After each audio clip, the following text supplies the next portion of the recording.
This program contains graphic imagery. Viewer discretion is advised.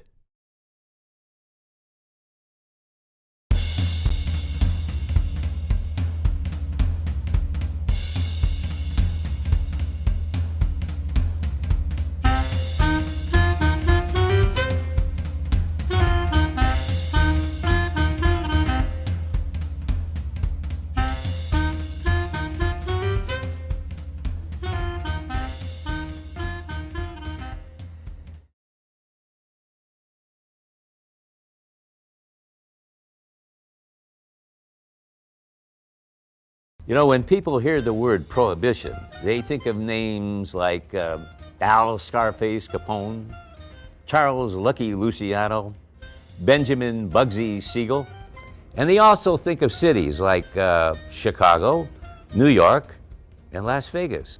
But one of the most ruthless and powerful gangs ever came out of Detroit, the Detroit Licavoli Gang. And they came down to my hometown of Toledo, Ohio in the early 1930s. And it was these names, Thomas Yani Licavoli, Joseph Wap English, and Jacob Firetop Sulkin, that terrified Toledoans with a violence they had never ever experienced before. And the only one brave enough to come against them was a popular local bootlegger, Jack Kennedy. And Jack always came up with a way to outsmart the gang, and he didn't need a gun to do it.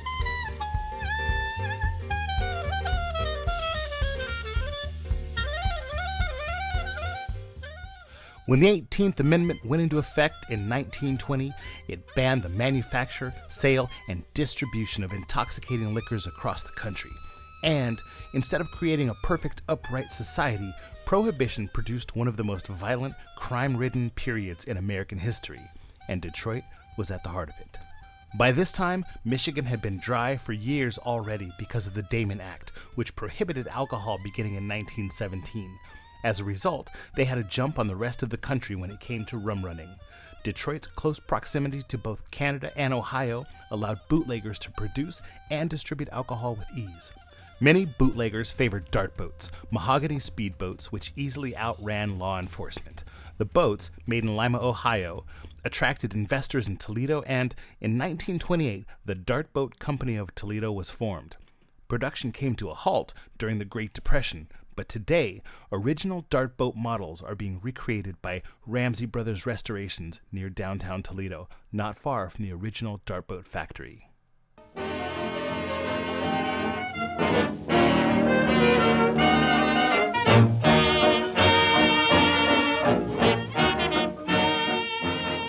Back then, there was a lot of immigrants. Like my father and mother came from Italy. In those days, I guess all over the country, especially in New York, also in Toledo, they had the Polish section, they had the Italian section, they had the section on the east side, and they lived together, and they protected each other. During Prohibition, organized crime rose up to replace the formerly legal methods of alcohol production and distribution, and no one was more notorious than Detroit's own Purple Gang. The Young Purples, mostly children of Russian and Jewish immigrants, quickly graduated from nuisance street crime to armed robbery, hijacking, and extortion. The gang became notorious for its high-profile manner of operation and savagery in dealing with enemies. The Purple Gang ruled Detroit's underworld for approximately 5 years from 1927 to 1932. They were widely feared and enjoyed almost complete immunity from police interference because witnesses to crimes were too scared to testify against anyone identified as a Purple. The gang reportedly received their name during a conversation between two Detroit shop owners, each of them gang victims. One made the comment, "These boys are not like other children of their age. They are tainted, off color. They're rotten, purple like the color of bad meat." Led by four brothers, Abe, Joe, Ray, and Izzy Bernstein, the Purple Gang preferred hijacking to rum running. Anyone landing liquor along the Detroit waterfront had to be armed and prepared to fight to the death. Even Al Capone, Chicago's most notorious gangster, mistrusted the gang and chose to use them to supply whiskey rather than battle them for Detroit territory. And it's been well quoted that Yani Licavoli, associated with both the Purple Gang and the River Gang, had warned Capone away. Licavoli told Al Capone, stay the hell out of Detroit, and rumor has it he was the only one that ever lived to talk that way to Capone and get away with it. They knew each other, and there was common respect for each other's activities. Licavoli was well aware of Capone's activities out of Chicago, and Capone knew Licavoli's activities in Toledo and Detroit. His position was, he says, I don't mess with them. He says, them people have no rules. And so he wanted nothing to do with them. The Purple Gang began to dissolve in the early 1930s due to intergang strife and warfare. They murdered 3 of their own members, and this event, the Collingwood Manor Massacre, marked the downfall of the gang.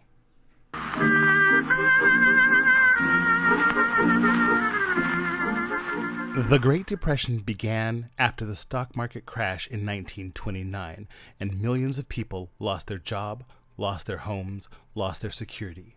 Ohioans were especially hurt, and Toledo was ravaged with 80% unemployment. During these dark times, families did what they needed to do to survive. A lot of this sort of the Depression's crisis is loaded on you. And if you can't make money, you are a failure. You are letting your family and your community down. That's devastating. So when you see someone like Dillinger, like Machine Gun Kelly, fighting back, taking money, the press sort of plays into it, plays up the largesse.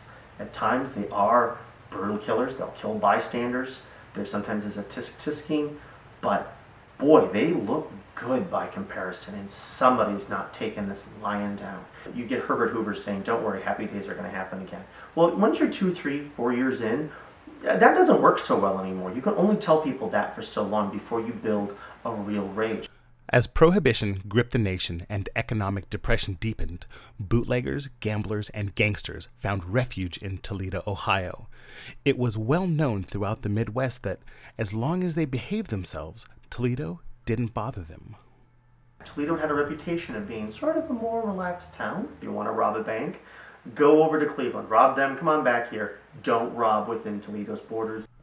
It was a wide-open town and embraced its speakeasies, illegal booze, and gambling. It was inevitable that Toledo drew the Licavoli Gang. I was 4 years old when we moved out here, and I'm 91 now. We was all muskrat hunters, trappers, and we done a little illegal stuff too. Nobody had any money. As soon as school was out, they took our shoes away from us. We were barefooted. Everybody was barefooted. Had tire between our toes. And everything was done exchanging labor for this and that. There was no money. My dad got one of the gangsters. He was going to do a lot of work for him if he could have that house that was empty there. And so they made arrangements for him to do some work. Anyhow, he got the house, and he made arrangements for the house mover to exchange labor for him for doing that, moving the house down there. It wasn't his house to give away. No. After it was all over with, and the house was on the foundation down there. She said, "What the hell did you do with my house? That was my house." He gave it away. Some guy come looking for it.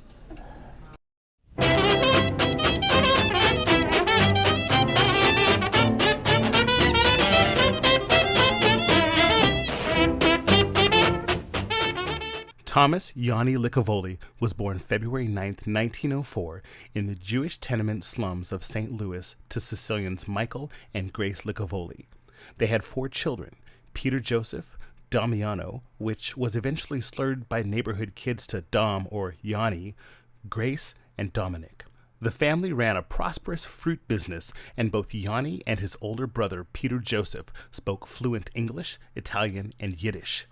Yani was valedictorian of his high school class, and his parents wanted him to become a priest and Peter Joseph to become a doctor.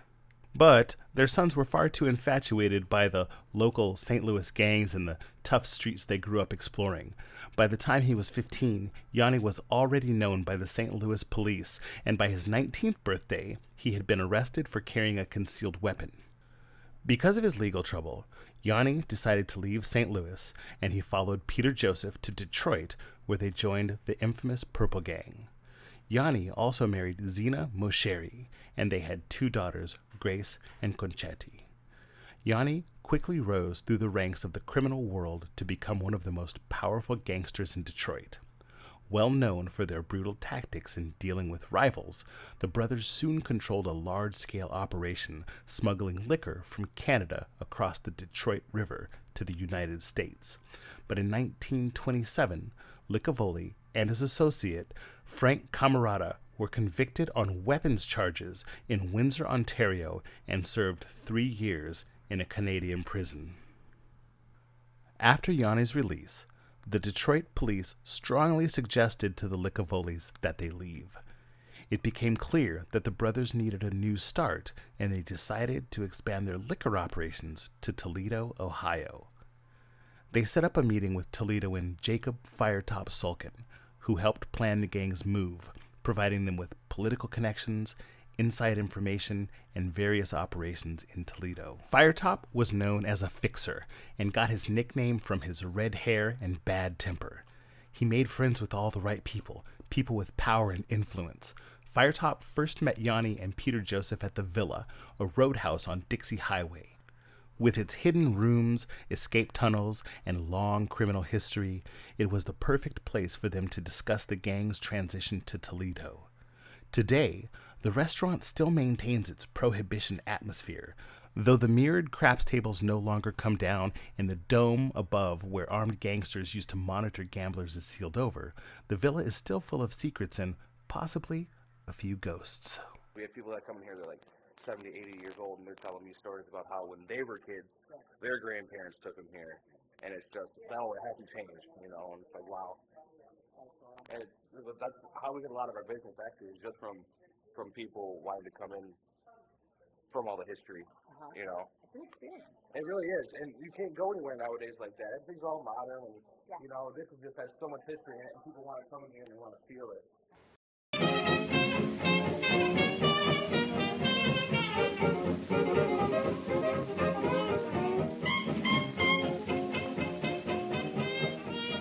When Yani Licavoli came to Toledo, he brought his brother Peter Joseph, his cousin Jimmy Blackjack Licavoli, his brother-in-law Leo Mosheri, hitman John Mirabella, as well as Ralph Carcello, Russell Syracuse, Ernest LaSalle, and Johnny Ray.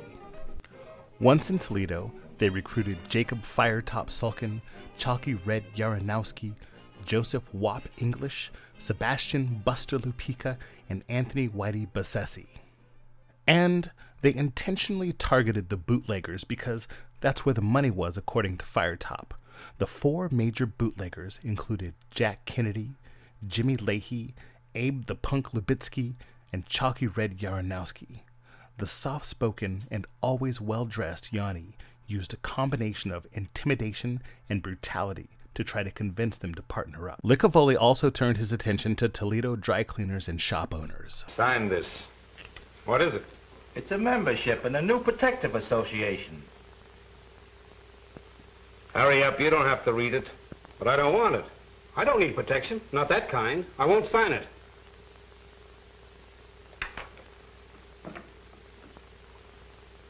You'd be surprised to know how high this could blow one of these joints. Put your name on that. He explained, I provide you with insurance against injury, death, or destruction. If you fail to buy it, one of these things is going to happen. Individual shop owners in the midst of the Depression couldn't absorb protection levies, and when they were unable or refused to pay protection money, their shops were bombed. The gang also muscled in on the nightlife. Some, like Showboat Lounge owner Chet Marks, tried to resist, but when Licavoli decided to take over your club, you stepped aside. When Chet Marks didn't, he was shot to death by several of Licavoli's gangsters. I would put him up against any of the Prohibition superstars, if you will, Capone, Moran, and those people. In some ways higher, because he was on his own more than the Chicago people were. He was out of Detroit and Toledo, and Licavoli pretty much ran Toledo. At this time, only one bootlegger remained left in Licavoli's way, Jack Kennedy. My grandfather's uncles were in vaudeville. They sent him postcards all the time when he was a little guy, 5 years old and whatnot, and that inspired him. He wanted to get into the music business. So he was a piano prodigy at age 5, and he could only go so far in Zanesville, so he wanted to move to Toledo, which he did right around 1916. Immediately started playing, immediately formed a band, and they went great guns. Playing Toledo, playing Boston, New York. And then my grandmother, Opal, managed the band. My grandfather was playing one of the clubs. I don't recall, or I wasn't told which club it was. He was on stage playing away, and my grandmother was sitting there watching, as she did, and this very nicely dressed man approached her. She didn't know who he was. He asked her if she had any protection for the cash box. He said, you do need protection for that cash box. And he reached his suit jacket and he pulled out this 38 caliber revolver. My grandmother was a very small little lady, 4'8". I'm sure when he saw her with that bundle of money, he was probably thinking, yeah, she needs something to protect her. But we can't help but wonder where this came from. Where did that come from? How did he acquire that gun? He must have had a little bit of a soft spot there for some reason.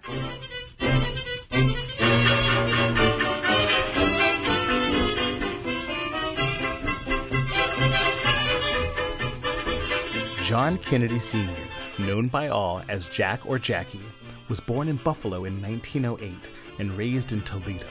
He attended St. Mary's Grade School and then Central Catholic High School, where he dropped out at 15, preferring to hang out instead at his uncle's saloon, the Soldier and Sailors Club.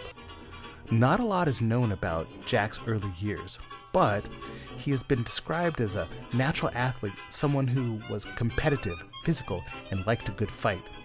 The Irish bootlegger was also known for his dark, good looks and ability to read people. At 19, Jack met and married Winifred Andres, and a year later, they welcomed their only child, Jack Jr. With a family to support, Jack returned to the bar business and opened the Studio Club. It became the popular place to be seen, and Jack's charm and easygoing nature won him many important friends, including politicians, policemen, and newspaper people. While police cracked down and continually raided Licavoli's clubs, Jack's popular Studio Club thrived. He sold his beer for only 15 cents a glass compared to Yani's 25 cents a glass, and Jack was always warned before raids, giving them time to stash the alcohol and replace it with sparkling water. Meanwhile, Yani's Golden Rose Supper Club shut down and he didn't know who to blame. His attention turned to Kennedy, whose Studio Club ran as wide open as the merry-go-round at Walbridge Park. And I think he was a hero to people because he didn't use the guns maybe as much as other people, and he had a legitimate business. He had a business where a lot of people went to. But along with its success came a heavy strain on Jack's marriage due to late-night work hours, rumors of liaisons, and fear that his wife and baby were in danger because of threats from the Licavoli Gang. After 2 years, he and Winnie divorced. I visited Jack often at his house, and he had a lot of pictures of his father, pictures much like this one I have here, and he would look through them, and it was just sort of a for me not to say anything at the time because he would concentrate on his dad. He missed his dad very much, you know, and but they were very similar. They almost looked alike, and Jack ended up being a great athlete in Toledo, and he was always involved. Jack Jr. was always involved in some type of bingo. We started the bingo games in Toledo, and so he had a little of his father in him. Yeah.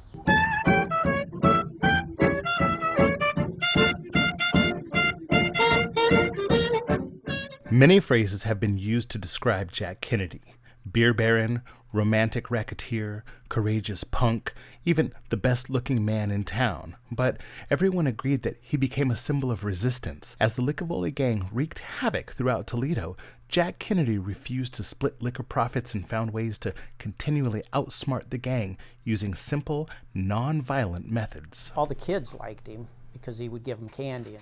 Yeah, he said that when he would come out of the store, he'd have a hands full of candy. We'd just throw it up in the air and the kids would all scatter and get the candy. And Licavoli never approached him with a 50-50 proposition because he was forewarned that Jack loved a good fight and had friends in high places, including Captain George Timoney and many others at the police department.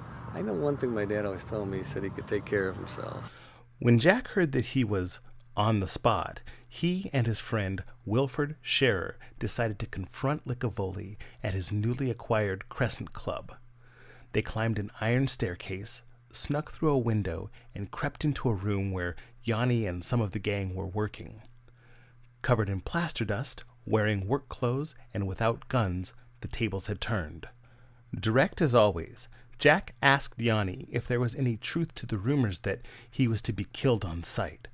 Caught off guard, guns pointed at him, Yani tried to skirt the question and made a joke about how if they shot him, he'd be found dead in his work clothes and his friends would laugh at him. He continued to assure Jack that he had never issued such an order, and of course the gangsters backed him up. According to family legend, after they left, Scherer said, "We should have dealt with them. Jack, you'll be dead in 6 months. He's going to kill you. Didn't you see his eyes?" Licavoli was angry and embarrassed that Kennedy would come into his place and question him. He knew Jack Kennedy had to go. When rumors reached Sadie Grommentz, Jack's stepmother, she begged him to get out of the business, claiming she heard that Joseph Wop English said he was going to get Kennedy. The Wop, as he was called, was christened Serafino Sinatra and had grown up in the same neighborhood as Jack. The gang recruited him as their muscle when they arrived in Toledo, and the Wop had been a prize fighter in his early years. In 1919, when Toledo hosted the Willard Dempsey Heavyweight Championship fight, Wop English won the opening fight, knocking his opponent out in the first round in 72 seconds.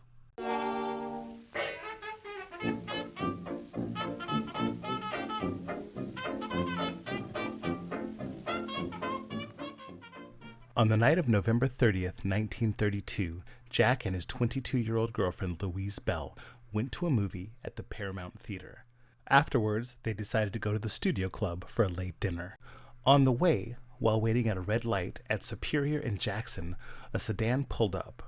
Machine guns protruded from the window, and it was approximately 11:40 p.m. when the gunman fired around 20 shots. At that moment, Kennedy was leaning forward to shift gears out of the line of fire. The bullets crashed through the rear side window and passed behind Jack's head. But Louise, who was leaned against the seat, was hit in the left temple. Dazed, Jack tried to stop the blood flowing from Louise's head, and stunned witnesses watched as she was rushed to St. Vincent's Hospital. She did not regain consciousness and died a few hours later. Not much else is known about Louise Bell other than she was from Louisville, Kentucky and lived at number 9 Jarvis Apartments. She had been living in Toledo for a year and was a manicurist. The police arrested Jack, mostly for his own safety, and held him in the safety building while they questioned him all night. Jack would not give any description of the gunman and said he would handle the matter himself. Police Chief Lewis Haas believed Jack knew the killers, even though he denied it. Louise Bell was laid to rest in Calvary Cemetery, and Jack swore he would have vengeance. After Louise's death, Jack went into a dark spiral. He vowed revenge and promised to drape Louise's grave with the body of her killer. He closed the studio club, which he later reopened as the Black Hawk Cafe, and Toledoans claimed he drove around the city with a sawed-off shotgun on his lap, hunting the Licavoli Gang. At this point, Jack knew he was marked for death. According to a Blade article, an agent talked to Jackie in a hotel suite after the Bell murder. Jack said he was getting little sleep because he knew he was on the spot. He slept with a pistol under his pillow, and he was always on the alert.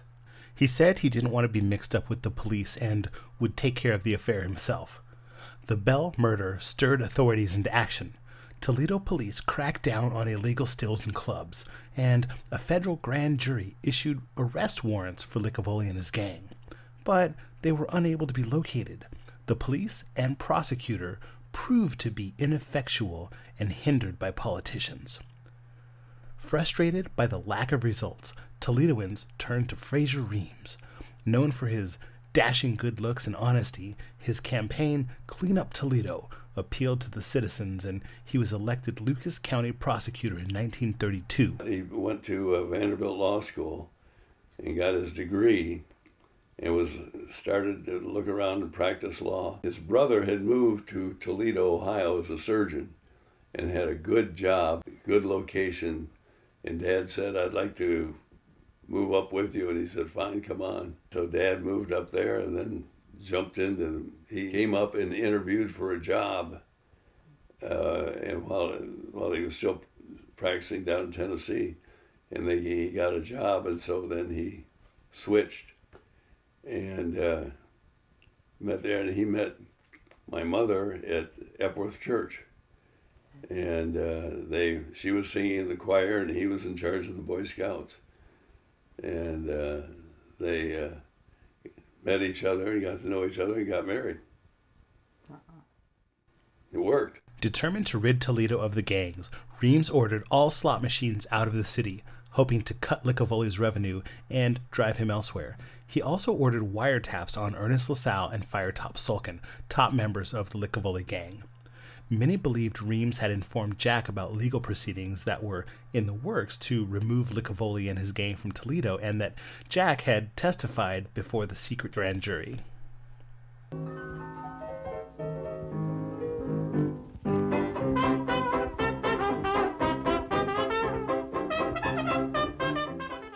On June 5th, 1933, the Michigan Street Incident, as it became known, was the spark that fanned the Licavoli Gang's wildfire. Acme Sales was a well-known front for Joe and Ben Freddy's slot machines, as well as a hangout for the Licavoli Gang. When Jack drove by, a few of Licavoli's men began to taunt him. Jack jumped out and headed straight for Ralph Carcello, Johnny Ray, and John Mirabella. Jack and John Mirabella collided in the middle of the street. Jack's first blow broke Mirabella's jaw and knocked out several teeth. As he pummeled Mirabella into the ground, Carcello and Ray stayed on the sidewalk, out of Jack's reach. Hearing the commotion, Wop English ran out, and Jack warned him to stay out of it, telling him to mind his own business or he'd get some of the same. One of them had challenged Kennedy. So Kennedy walked up to the guy and says, "Come here, you and I." And they formed a ring, and they fought, and Jack just kicked the hell out of this one guy that he wanted to challenge. And from that point on, the mafia guy says, "We're going to get him."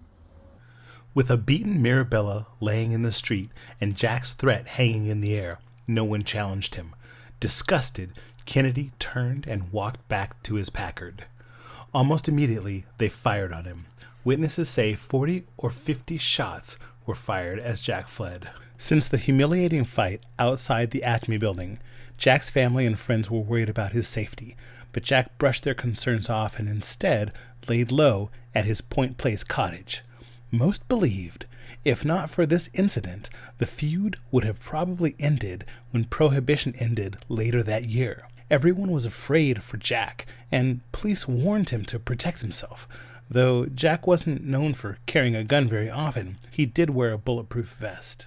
Jack's family begged him to leave town, but he said, "I can't. I never ran from anybody before, and I'm not running now. I can take care of myself. The fist fight went into the shooting event. Then the next question was, did Licavoli really want to go after Jack Kennedy to the extent that what happened? And rumor has it that he may have been persuaded to do what happened. And nobody, I don't know if anybody will ever know that answer. It's been hammered out in court, but that's what the rumor is, that he went along with it. Almost a month after the Michigan Street incident, Yani's father-in-law, Joseph Mosheri, died in Detroit. He and his family immediately drove up for the funeral, giving Yani a perfect alibi. Well, the vest, that was one of Jack's pride and joys, this vest I have here, which is the bulletproof vest that he wore the first time. And I'm not sure if he wore it the second time when they killed him, because even though you're wearing a vest, you can always shoot someone in the head, you know. And Jack and I had a business arrangement. We both owned a bar in town called Westgate Lounge. And I had loaned him quite a bit of money when we started it. And then I decided, because of my family, not to get in the bar business. So he owed me quite a bit of money. He gave me this bulletproof vest to hold till Jack paid the money back. But what happened to Jack was he died before he could pay me back, so I have the vest. But I'm proud I have it, and I'm sure it'll be displayed someplace before I'm died, because after all, I'm 94 and I won't be along any more than 15 more years anyway.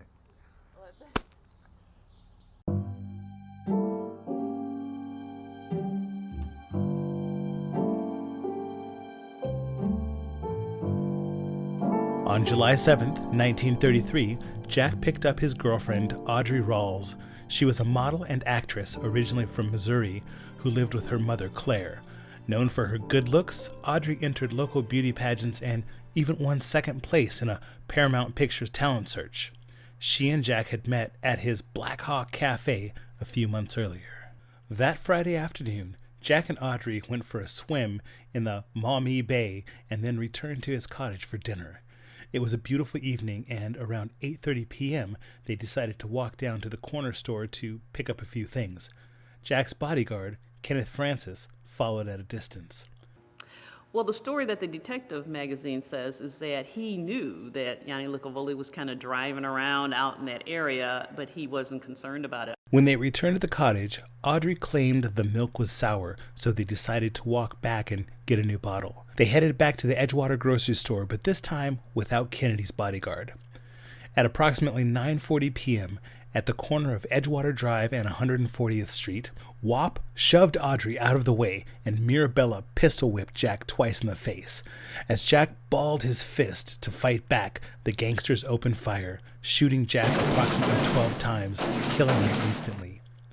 They ran to the getaway car, but then Wop English returned, fired a final shot, and spit on Jack's body. The two gunmen jumped into the getaway car, driven by Russell Syracuse. As they fled Point Place, they tossed their guns out the window, but both guns fell short of the Ottawa River and landed on its banks. Curious people began to gather around Jack's fallen body, and the police arrived late to the scene. Audrey was taken to the county jail for questioning and for her own protection. She was questioned almost 11 hours by detectives.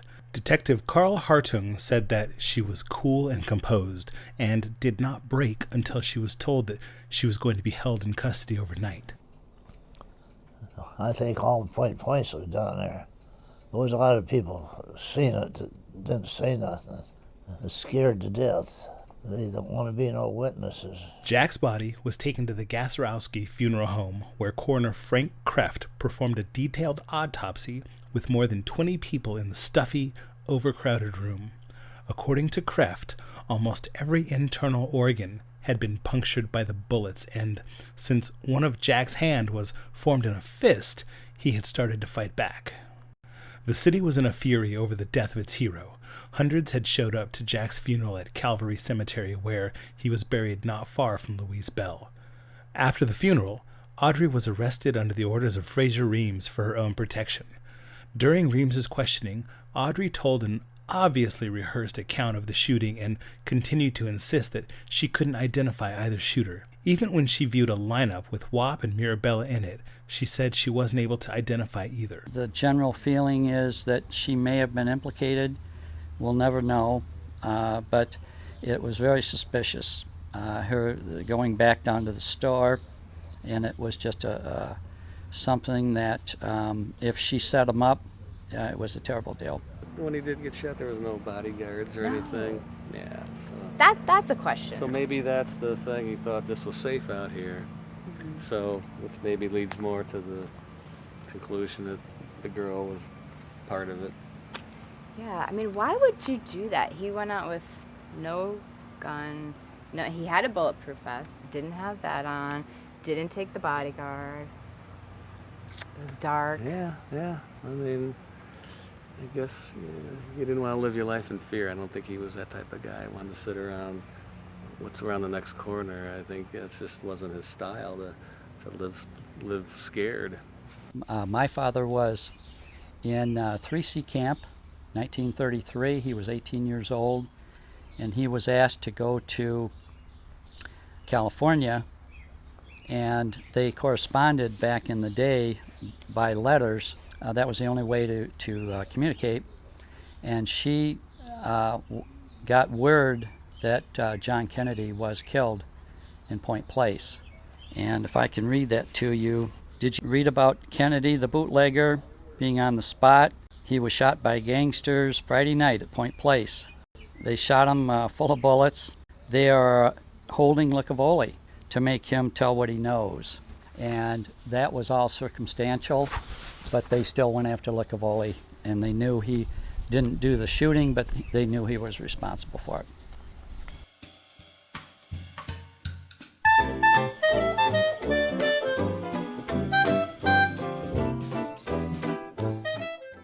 On July 10th, the police arrested Wap English, Ralph Carcello, and John Mirabella as they were playing croquet on Licavoli's front lawn on Pemberton Drive. Each claimed to have an alibi. Yani then called and turned himself in, also with an alibi of being at his father-in-law's funeral. Reams asked Detective George Timoney to be assigned to the case. Timoney had a vendetta against Licavoli, had constantly harassed him, and had been friends with Kennedy. Reams then called prosecutor Harry Toy of Detroit for help. He had broken up the Purple Gang, and Toy sent two of his biggest and best detectives to aid Timoney, Leonard Smith and John McDonald. Their identities were kept secret, and they were referred to only as the Clark brothers. Slowly but surely, leads developed. Several young boys, including Edward Vanderhorst, were playing along the Ottawa River when they found the .38 caliber revolver. Over the hill on the bank, the water was out. It hadn't gotten the water because they picked it up and shot it. My dad found out that they found this gun. He smelled something was wrong, and so he turned it in and started things moving. He told Grandpa about it, then Grandpa put two and two together, and then he passed a note to a police officer, and then they met him here, and then they went and got the gun, and then the police officer gave him heck for not turning it in right away, and then he said to the boys, he said, "You probably will want this gun back after the trial's over with, and so we have a lot of guns down at the police station, so carve your initials in the handle." So they did, and then when the trial came up, that was one of the big questions. How do you know that this is the gun you found? And that was because the initials were carved in the handle. A day later, the .45 caliber Colt automatic pistol was found in the weeds near Ottawa River Road. The weapon that we have on display that is involved in the Licavoli case is the weapon on the top shelf to your right there. It's a Colt Officer's Model .38 Smith & Wesson. And that is the weapon that was used, one of the weapons that was used to kill Jack Kennedy. Despite the serial number being filed off of the .38, the manufacturer had secretly put a second set underneath the pistol's grips. From this information, police were able to trace the gun to its previous owner, who had pawned the gun to the Monroe Merchandise and Loan Company. Under intense pressure, police arrested pawnshop employee Sam Stein, and he was indicted on first-degree murder by the Lucas County grand jury.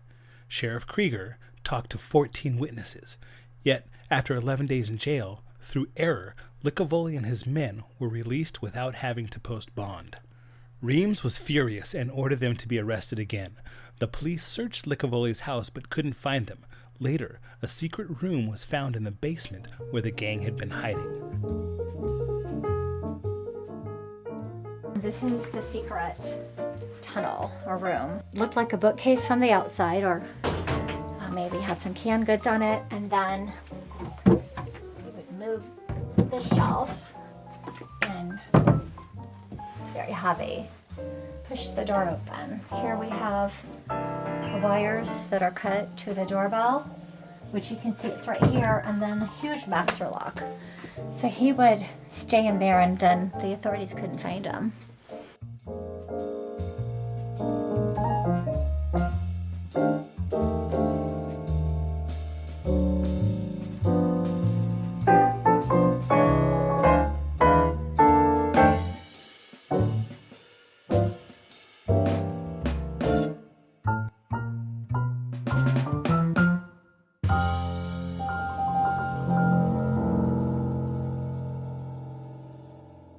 Sam Stein, the clerk at the pawn shop, was questioned by the Clark brothers from Detroit. The Clarks used any means necessary to get the information they needed, and Stein left the interrogation with bruised ribs and difficulty walking. After going through several stories, Stein finally admitted that he sold the .38 to Firetop Sulkin. Toledo residents reeled as charges were dropped against Stein and lodged against Firetop. Fraser Reams knew he had to cut off Licavoli's money sources because without it, the gang wouldn't be able to function.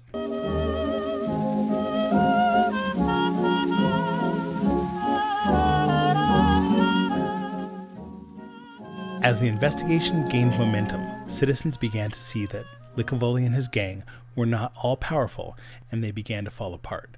The pressure rested heavily on Fraser Reams' shoulders, and finally in August, Firetop Sulkin was indicted by the Lucas County grand jury for Jack's murder. He went through a vigorous round of questioning by the Clark brothers and then to a jail cell.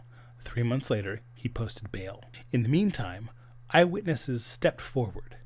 They went before the grand jury and identified Wap English, John Mirabella, and Russell Syracuse as the killers. Mirabella still had bandages around his head from his beating by Kennedy on Michigan Street, and the witnesses reported that. All three were promptly indicted. Since you're not around, how I wish you'd come back to me. Joseph Wap English faced trial first on November 8, 1933. Hundreds of people packed the courthouse. Fraser Reams brought in two assistant chiefs, Joel Reinfort and Arnold Bungie, to prepare the prosecution's case against English. Principal witnesses Robert Schwait and Harry Craig both testified they were sitting on the running board of a car at the murder scene talking when they saw a car stop. Two men got out and followed Jack and Audrey. At the corner, Wap pushed Audrey aside, and then he and John Mirabella emptied their guns into Kennedy. A second car, also at the scene, was driven by Leo Mosheri. According to others, a third car also had patrolled the streets, and they had pinned Jack in from all sides. The trial only lasted 5 days, and English was convicted of first-degree murder in the killing of Jack Kennedy without a recommendation of mercy. When the verdict was announced, English fainted and had to be carried out of the courtroom. When he came to in the judge's chambers, English met privately with Fraser Reams and his team for almost an hour. People wondered if English ratted out Licavoli in the murder of Kennedy, trying to make a deal, but nothing discussed during the meeting was ever revealed. After the conviction, English was moved to the Ohio Penitentiary, where he waited to die in the electric chair. Then, on March 8, 1934, the Lucas County grand jury indicted Licavoli and his gang members for conspiracy to murder and first-degree murder per Fraser Reams' request.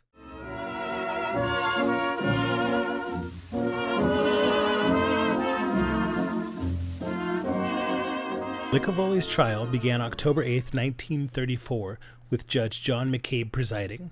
Licavoli chose former Toledo Mayor Cornell Schreiber and Elmer McClelland to defend him. The problem was how to connect Licavoli, the leader, to the actual murders. This is where Harry Freiberg, who had been charged with writing up the indictment, introduced the element of conspiracy into criminal action. Reams had used wiretaps on Firetop's phone for 15 months beginning January 1933, and the wiretap evidence showed conspiracy of the group. In conspiracy, the charge of one can be applied to all. But lawyers claimed that Ohio law at the time did not permit a charge of conspiracy in murder cases. However, Reams felt it would hold up in court. Licavoli's team believed that the jury would see that he couldn't be held responsible for the actions of a few members of his gang. Fraser Reams and the prosecution addressed this issue directly in their opening statements, conceding that Licavoli never pulled the trigger, but he ordered his gang to murder anyone who got in their way. Licavoli had gotten away with and thought he would get away with. He would have these people murdered, but he would be very obviously not there on the scene. So he was a clean whistle. And then he wouldn't pull the trigger, but he would hire these other guys to pull the trigger. So Dad got him for a conspiracy, and it was a good idea, a good trial, and a good conviction. In his closing argument, Joel Reinfort said, Kennedy was killed because Licavoli was away and had a perfect alibi fixed up. The boss told his hirelings that they had missed Kennedy once before and that he was harassing them and to go get him while Licavoli was away. Kennedy was not a reputable businessman, but there was some spark in the man which restrained him from killing. There is not one shred of evidence that Kennedy had ever killed anyone. Through the sentencing or the guilty verdict, they told the girlfriend, the judge did, that in his eyes that she was just as guilty as the other guys, but they couldn't prove it because she set him up. Licavoli was found guilty of complicity and conspiracy in the 4 murders with a recommendation of mercy, and Judge McCabe sentenced him to life in prison.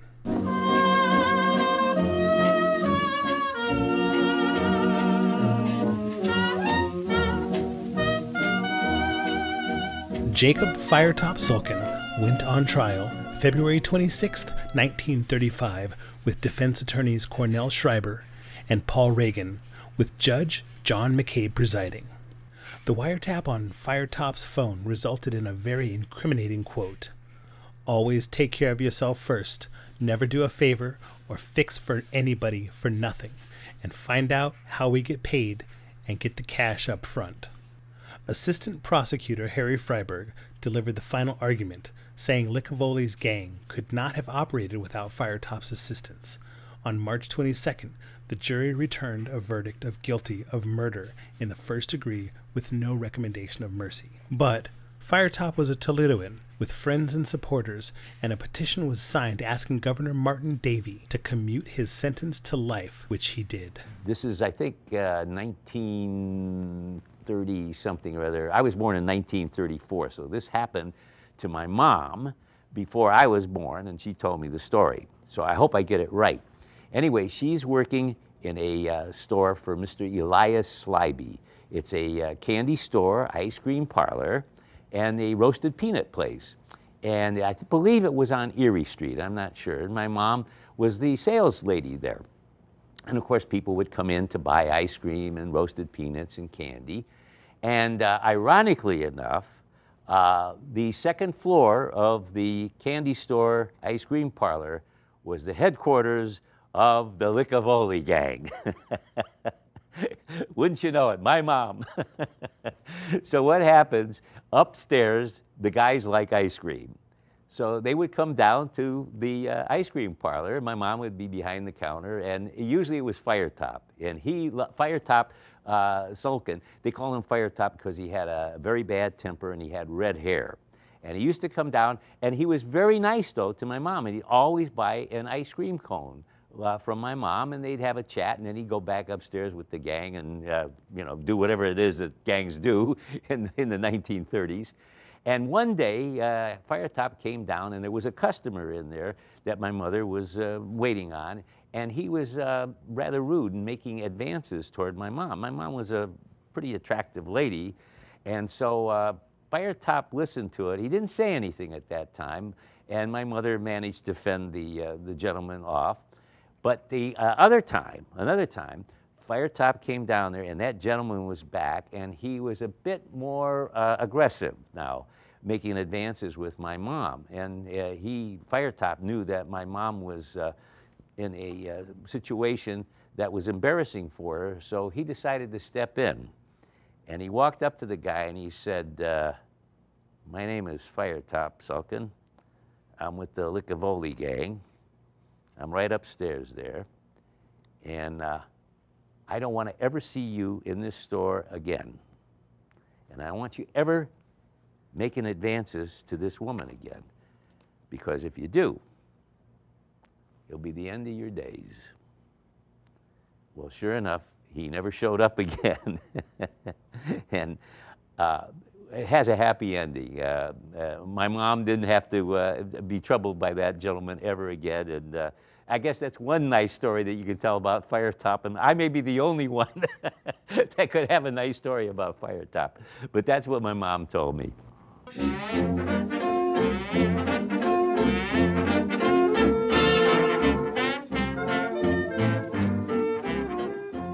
Yani Licavoli enjoyed years of privilege in prison, including unlimited visitors, uncensored mail, trips, and steak dinners.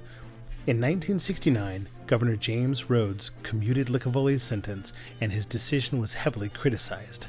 Then, on January 6, 1972, Licavoli was granted parole due to poor health.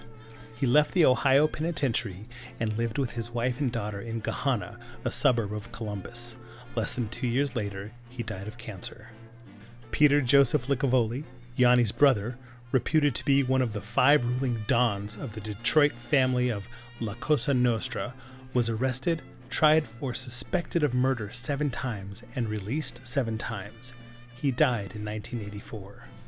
In 1972, Governor Gilligan commuted Joseph Wap English's sentence from first-degree murder to second-degree murder, making him eligible for parole, which was granted February 8, 1973. With no recommendation of mercy, Firetop was scheduled to die in the electric chair, but with petitions signed by Toledo residents on his behalf, Governor Martin Davey commuted Firetop's sentence to life in prison, and he was eventually granted parole July 9, 1965. John Mirabella, Licavoli's hitman, and Russell Syracuse, the getaway driver, both disappeared after the 1934 indictments. Eventually, Ralph Carcello, Ernest LaSalle, and Johnny Ray were granted parole. Leo Lips Mosheri, Zena's brother, served 5 years in the Ohio Penitentiary. He later disappeared and was believed to have been murdered by an alliance trying to take over the Cleveland Rackets. After ridding Toledo of the infamous Licavoli Gang, Fraser Reams and his staff would mold the prosecutor's office for the next 30 years. Known as an independent but a brilliant political maverick, Reams served 2 terms in the House of Representatives, always believing in the interest of Toledo, was one of the founding directors of Toledo's Port Authority. And Audrey Rawls, the 19-year-old beauty queen, filed a lawsuit for false imprisonment, claiming she was in jail against her will and that she had suffered mental pain and anguish. After the trials, and winning her lawsuit against the city of Toledo, Audrey quietly left, and records show that she and her mother Claire moved to Houston, Texas. Audrey, or Mary as she also went by, died September 5, 1982, of a heart attack. She and Claire are both buried at Forest Park Westheimer Cemetery in Houston.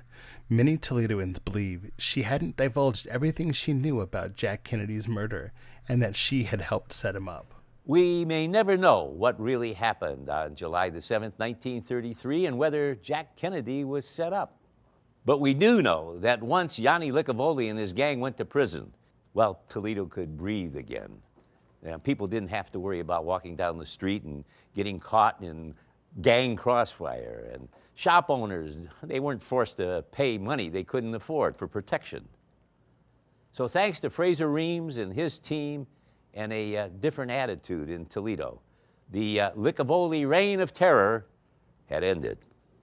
Well, the Depression still hung heavy, but Prohibition had been repealed on December the 5th, 1933. That's just about 6 months after Jack was murdered. Beer and liquor, well, they were all legal again, and gambling came back. But that's a whole other story.